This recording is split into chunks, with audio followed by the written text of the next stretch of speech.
As a result of the eruption of Vesuvius, the ancient city of Pompeii was buried under many meters of ash and solidified lava.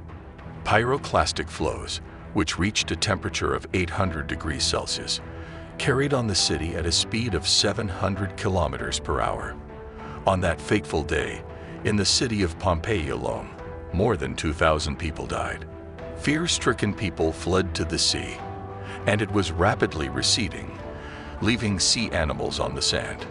It was dark as night.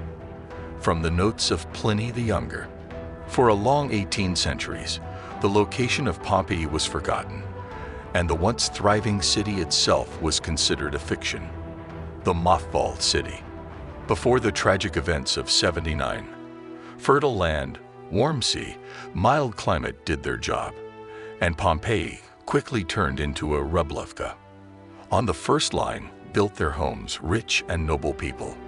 The city had a huge amphitheater, accommodating 20,000 spectators, gladiator arena, small theater, bakery, baths, thermae, many temples.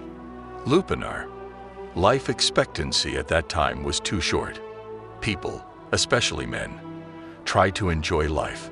Catch the moment, otherwise it will be too late. This principle of life was common in Pompeii. Sold love, intimate toys, carnal pleasures, such were the embodiments of their lives, says journalist Alberto Angela. About how entertained the Romans in that distant time told posterity. Excavated in 1862, brothel, Lupanar. In total in the city, with a population of about 30,000 people, there were 200 such establishments.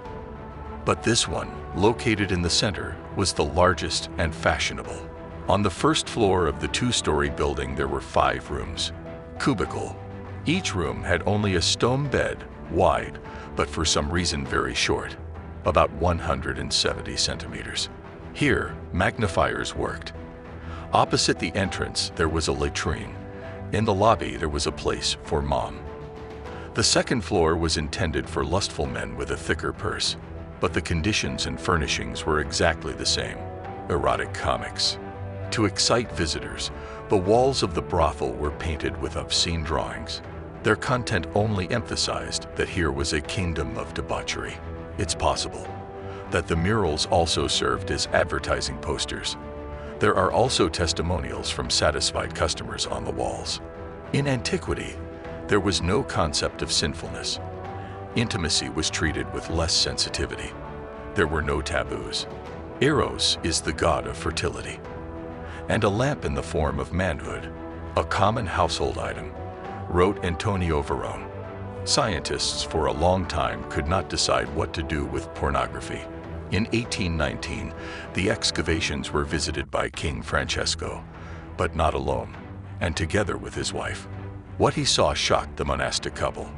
Immediately transport the red objects to Rome and close under lock and key in the secret cabinet, ordered the king. The order was carried out, but not quite. For a fee, the guards opened the doors to men of impeccable reputation. Only 7 remarkable frescoes, dated 72, depicting sexual positions have survived to this day. Today, the ancient Roman brothel is one of the most visited attractions in Pompeii.